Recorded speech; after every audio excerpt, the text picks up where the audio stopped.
Hello दोस्तों, kidney transplantation एक काफ़ी कॉमन फॉर्म ऑफ ट्रांसप्लांटेशन है। काफ़ी पेशेंट्स जो किडनी ट्रांसप्लांटेशन के लिए जाते हैं उसमें कई बार जो डोनर होता है वो जीवित व्यक्ति होता है, यानी कैडेवरिक डोनर्स का कई बार प्रयोग नहीं होता है। बहुत सारे केसेस में आपके रिलेटिव्स, आपके फ्रेंड्स, फैमिली वाले लोग किडनी डोनेट करते हैं। इन लोगों की लाइफ कैसी होती है आज इस पर बात करेंगे, क्योंकि कई बार लोगों को पता नहीं रहता कि किडनी ट्रांसप्लांटेशन करने के बाद क्या इंप्लीकेशंस आते हैं। लोग इमोशनल एस्पेक्ट्स को ध्यान में रख के अपने फ्रेंड फैमिली के लिए किडनी डोनेट कर देते हैं। कई बार कई लोग में फाइनेंशियल इश्यूज भी होते हैं कि लोग किडनी को सेल भी करते हैं, ऐसे भी केसेस आए हैं।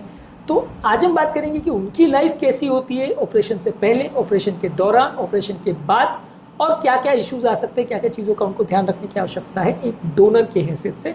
टॉपिक पर जाने से पहले जो लोग हमारे चैनल पर नए हैं उन्हें रिक्वेस्ट करूँगा कि चैनल को सब्सक्राइब करें, वीडियोज़ को लाइक करें, शेयर करें, फॉलो करें, कमेंट करें। पूरा टॉपिक इंपॉर्टेंट है हर उस पेशेंट्स के लिए जिनकी फैमिली में किसी को किडनी ट्रांसप्लांटेशन के लिए जाना है या जाने के लिए प्लान किया गया है। ये सारे पेशेंट्स के लिए ये टॉपिक को देखना आवश्यक है, इसलिए इसे एंड तक दिखेगा। चलिए शुरू करते हैं इंपॉर्टेंट वीडियो।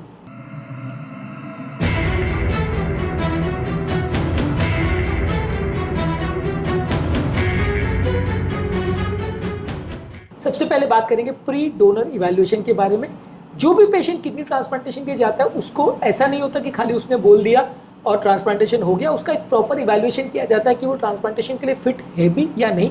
बहुत सारे ब्लड टेस्ट किए जाते हैं, यूरिन टेस्ट किया जाता है, किडनी का एनालिसिस किया जाता है, इमेजिंग एनालिसिस किया जाता है। उसका ओवरऑल बाकी पैरामीटर्स कैसे, बीपी, शुगर, कोलेस्ट्रॉल या दूसरी बीमारी है या नहीं, वो किडनी डोनेशन के बाद फिट रहेगा या नहीं रहेगा, और किडनी डोनेशन के लिए फिट है या नहीं, ये सर्जरी के लिए, ये सारे एस्पेक्ट्स को एनालिसिस किया जाता है। उसकी किडनी को रेसिपिएंट के साथ मैच भी किया जाता है, उसके ब्लड को, कि उसमें एंटीजेनिक कोई इश्यूज तो नहीं है, कि डोनेशन के बाद किडनी रिजेक्शन का प्रॉब्लम तो नहीं आएगा। ये सब के बाद आप किडनी डोनेशन के लिए रेडी करते हो किसी व्यक्ति को। इस दौरान पेशेंट को साइकोलॉजिकल असेसमेंट भी उसका करने की आवश्यकता है कि वो जो डोनेशन कर रहा है वो किस वजह से कर रहा है। क्या वो व्यक्ति मेंटली कोई चैलेंज्ड है, क्या वो फाइनेंशियली चैलेंज्ड है, क्या वो इमोशनल बाउंडेशंस की वजह से कर रहा है। एग्जैक्टली ये समझना भी आवश्यक है, क्योंकि कई बार क्या होता है कि जो व्यक्ति किडनी डोनेशन कर रहा है वो व्यक्ति के इश्यूज जो है सर्जरी के बाद कई गुना बढ़ जाते हैं। कई बार उसको साइकोलॉजिकल प्रॉब्लम्स हो जाते हैं और वो मेंटली प्रिपेयर्ड ही नहीं होता जब उसने डोनेशन कर दिया होता है, और बाद में फिर ये चीज़ें रिवर्सिबल हो जाती है। तो व्यक्ति को प्रॉपर समझाना ज़रूरी है कि भाई आप ये किडनी डोनेशन कर रहे हो, उसमें ये इश्यूज आ सकते हैं, ये नहीं आ सकते। किडनी कई बार सक्सेसफुल ट्रांसप्लांट हो या ना हो, ऐसे इश्यूज भी आ सकते हैं। कई बार ऑपरेशन के दौरान भी कुछ डोनर्स और रिसिपिएंट दोनों को प्रॉब्लम्स आ सकती है। तो ये सारी चीज़ें समझ के वो अगर कंसेंट करता है, ऑपरेशन के लिए हामी भरता है, तो ठीक है। बहुत सारे केसेस में ऐसा होता है कि डोनर को प्रॉपर पता ही नहीं होता, और सर्जरी के बाद उसको ठीक ठाक से पता चलता है कि एक्चुअल में होता क्या है। किडनी डोनेशन का मतलब ऐसा नहीं है कि फालतू किडनी उठा के आपने दूसरों में डाल दिया। ये एक इंपॉर्टेंट और टेक्निकल इशू है। ये सारी चीज़ों जब तक समझ नहीं लेते तब तक कभी भी किडनी डोनेशन के लिए नहीं जाना चाहिए। दोनों डोनर और रेसिपिएंट दोनों को ही प्रॉपर इन्फॉर्म कंसेंट उनका होना चाहिए। प्रॉपर उनको सारी चीज़ों के बारे में सेशंस उनके होने चाहिए, जिसमें इसके रिस्क, इसके बेनिफिट, सर्जरी के दौरान और सर्जरी के बाद के सारे इश्यूज उनको पता होने चाहिए। तभी वो किडनी ट्रांसप्लांटेशन के लिए हामी भरे तो अच्छा है। जहाँ ये चीज़ों की प्रॉब्लम होती है वहाँ सर्जरी के बाद इश्यूज देखने के ज़्यादा मिलते हैं। जहाँ इन चीज़ों में प्रॉब्लम होती है या प्रॉपर वर्कअप नहीं होता, वहाँ सर्जरी के बाद इस तरह के साइकोलॉजिकल प्रॉब्लम्स और बाकी इश्यूज ज़्यादा देखने को मिलते हैं। इसके अलावा अब बात करेंगे डोनेशन सर्जरी की। ज़्यादातर ये सर्जरी लैप्रोस्कोपिक पद्धति द्वारा की जाती है, जिसमें छोटे चीरों के द्वारा उस किडनी को हार्वेस्ट कर लिया जाता है और दूसरे पेशेंट में लगा दिया जाता है। इससे पेशेंट का हॉस्पिटल डेज कम हो जाता है। ज़्यादातर पेशेंट को 3-4 दिन के अंदर हॉस्पिटल से डिस्चार्ज कर सकते हैं, और ज़्यादातर को हॉस्पिटल में कोई ज़्यादा प्रॉब्लम नहीं आती, क्योंकि लैप्रोस्कोपी द्वारा करने से कंपेरेटिवली छोटी सर्जरी बन जाती है और इसका रिकवरी पीरियड थोड़ा शॉर्ट होता है। सर्जरी के तुरंत बाद पेशेंट को हिदायत दी जाती है कि 2 से 4 हफ्ते तक वो बहुत हैवी काम नहीं करे, उसको थोड़ा सा कमजोरी, सुस्ती का एहसास हो सकता है। रेस्ट ले, बहुत ज़्यादा हैवी एक्टिविटी नहीं करे, हैवी वेट लिफ्टिंग नहीं करे और एग्रेसिव एक्टिविटीज़ नहीं करे, और मे बी जॉब ज्वाइन भी अगर इसको करना है तो 15-20 दिन या 1 महीने के बाद ही करे तो अच्छा है, क्योंकि सर्जिकल प्रोसीजर उसके स्ट्रेस से निकलने में लगभग 15-20 दिन या 1 महीना जैसा लगता है। इसके अलावा अब बात करेंगे लॉन्ग टर्म प्रोसीजर्स के बारे में।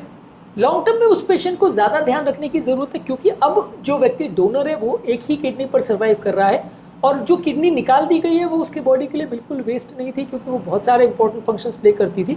एक किडनी डेफिनेटली उसका काम कर सकती है, दोनों किडनी के बदले काम कर सकती है, लेकिन ऐसा नहीं है कि जो दूसरी किडनी थी वो बिल्कुल ही वेस्ट थी और वो कुछ भी काम नहीं करी थी। जब एक किडनी को पूरा काम संभालने की नौबत आ जाती है तो उसको कई गुना ज़्यादा मेहनत करनी पड़ती है, उसको बहुत ज़्यादा एक्स्ट्रा वर्क करना पड़ता है, उस किडनी का साइज़ भी कई बार बढ़ जाता है। और इस तरह के पेशेंट में जब कभी भी आप किडनी डोनेशन के लिए पेशेंट को रेडी करते हैं तो ये बात भी उसको बताना जरूरी है कि वो किडनी जो निकाली जा रही है वो किडनी देने के बाद आपकी खुद की लाइफ में भी थोड़े इश्यूज आ सकते हैं, आप खुद भी एक ही किडनी पर सर्वाइव करोगे और लॉन्ग टर्म इसमें कभी कभार प्रॉब्लम्स आ सकती है, जिसके लिए आपको तैयार रहना पड़ेगा, क्योंकि डोनर की भी वो एक सिंगल किडनी कई बार लॉन्ग टर्म में दूसरे प्रॉब्लम्स की वजह से फेल हो सकती है, छोटे छोटे इश्यूज या इन्फेक्शंस की वजह से फेल हो सकती है। उसके बाद ऐसा भी सिचुएशन आ सकती है कि वो व्यक्ति जिसने डोनेट किया किडनी, उसको खुद किडनी रेसिपिएंट बनना पड़े, उसको खुद किसी और से किडनी लेना पड़े। तो इसलिए भी आपको प्रिपेयर रहने की आवश्यकता है। आपको रेगुलर हेल्थ चेकअप्स की ज़रूरत है, जिससे आपके जो सिंगल किडनी है वो बराबर काम कर रही है कि नहीं वो पता चले। यूरिया, क्रिएटिनिन और सारे वैल्यूज़ चेक करने की ज़रूरत है। पेशेंट की कई बार यूरिन एनालिसिस और पेट का सोनोग्राफी भी बीच बीच में करते रहना चाहिए, ये देखने के लिए कि वो किडनी बराबर काम कर रही है कि नहीं। पेशेंट को हेल्दी लाइफस्टाइल रखने की ज़रूरत है, जहाँ वो बैलेंस डाइट लेगा, रेगुलर एक्सरसाइज करेगा, स्मोकिंग, अल्कोहल अवॉइड करेगा, बहुत ज़्यादा मेडिसिन नहीं लेगा, हाइड्रेशन प्रॉपर मेंटेन करेगा और रेगुलर चेकअप्स करता रहेगा, तो वो उसकी सिंगल किडनी काफ़ी साल तक काम देती रहेगी। यदि वो लापरवाही करता है और किडनी फेल हो जाती है तो फिर उस व्यक्ति के लाइफ बहुत ख़राब हो सकती है और वो डोनर कई बार बाद में बहुत पछता भी सकता है। इस बारे में भी पेशेंट को जानना जरूरी है। यदि जो रिमेनिंग या बची हुई किडनी है वो बराबर काम कर रही है और कंपनसेट कर पा रही है दूसरी किडनी का, तो व्यक्ति को कोई सिम्टम्स या कोई प्रॉब्लम नहीं होंगे। लेकिन वो व्यक्ति बहुत ज़्यादा अग्रेसिव एक्टिविटी नहीं करे, बहुत ज़्यादा अग्रेसिव बॉडी बिल्डिंग नहीं करे, बहुत ज़्यादा प्रोटीन्स नहीं खाए, अनहेल्दी हैबिट्स नहीं रखे, तो मोस्टली उसका काम जिंदगी भर चल जाएगा। लेकिन यदि वो कोई लापरवाही करता है तो फिर उसको दिक्कत आ सकती है। ज़्यादातर ये डोनर्स अपनी नॉर्मल लाइफ, अपना नॉर्मल जॉब सब कुछ कर सकते हैं कुछ हफ्तों के बाद, बशर्ते वो थोड़ी एक्स्ट्रा सावधानी रखें। इस डोनेशन के साइकोलॉजिकल इम्पैक्ट्स को भी समझना जरूरी है, क्योंकि इनिशियली फर्स्ट फ्यू डेज में तो डेफिनेटली जिसने किडनी डोनेट करी, अगर उसने अपने रिलेटिव को करा तो उसको अच्छा लगेगा, पॉजिटिव लगेगा। लेकिन कई बार जब उसकी खुद की लाइफ अगर कुछ रिस्ट्रिक्टेड या कॉम्प्रोमाइज हो जाती है तो वो नेगेटिव भी फील कर सकता है, वो डिप्रेशन में भी जा सकता है। तो ये सारी चीज़ों के लिए भी प्रॉपर सपोर्ट सिस्टम फैमिली से, फ्रेंड से और डोनर सपोर्ट ग्रुप्स भी होते हैं, ये भी होने चाहिए, ताकि पेशेंट को साइकोलॉजिकल काउंसलिंग होती रहे और पेशेंट अपना प्रॉपर सब चीज़ें मैनेज कर सके।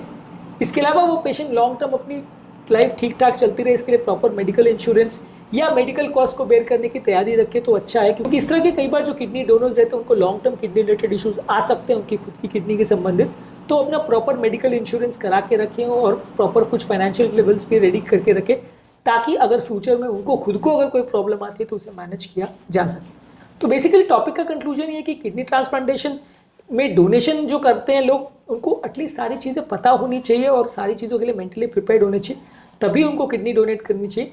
यदि अनएक्सप्लेन वे में जब भी किडनी डोनेशन किया जाए तो और बाद में पेशेंट सावधानी नहीं रखता है तो फिर प्रॉब्लम्स आने का अंदेशा बढ़ जाता है, लॉन्ग टर्म लोगों की लाइफ खराब होने का अंदेशा बढ़ जाता है। इसलिए ये सारी चीज़ें एट लेंथ पेशेंट के साथ डिस्कस होनी चाहिए, उसके बाद ये डोनेशन हो तो ज़्यादा अच्छा है। सिर्फ इमोशनल एस्पेक्ट पर ध्यान नहीं रखना है, आपको खुद की लाइफ का भी ध्यान रखना है। कई केसेस में ऐसा भी होता है कि बच्चे अपने पेरेंट्स को किडनी डोनेट कर देते हैं। अगर पेरेंट्स ने बच्चे को किडनी डोनेट करी तो फिर भी एक बार समझ में आता है, क्योंकि उनकी हो सकता है लाइफ बहुत ज़्यादा ना बचे, पर कई बच्चे अपने पेरेंट्स को कर देते हैं, कई बच्चे अपने रिलेटिव्स को कर देते हैं। तो उनको ये भी देख के चलना पड़ेगा कि आज से 10, 20, 25, 50 साल बाद उनकी लाइफ में भी कॉम्प्रोमाइज़ हो सकता है। तो ये सारी चीज़ों को समझ के ध्यान में रख के उसके बाद आप किडनी डोनेशन करें तो अच्छा है। और सिर्फ फाइनेंशियल या सिर्फ इमोशनल एस्पेक्ट को इग्नोर करके बाकी सारे एस्पेक्ट्स को समझें, फिर किडनी डोनेशन के लिए आप हाँ करें तो आपके लिए अच्छा होगा। उम्मीद करूंगा कि आज के टॉपिक में कुछ नया जानने को मिला होगा। जो लोग हमारे चैनल पर नए हैं उन्हें रिक्वेस्ट करूँगा कि चैनल को सब्सक्राइब करें, वीडियोज़ को लाइक करें, शेयर करें, फॉलो करें, कमेंट करें, पूरा देखें।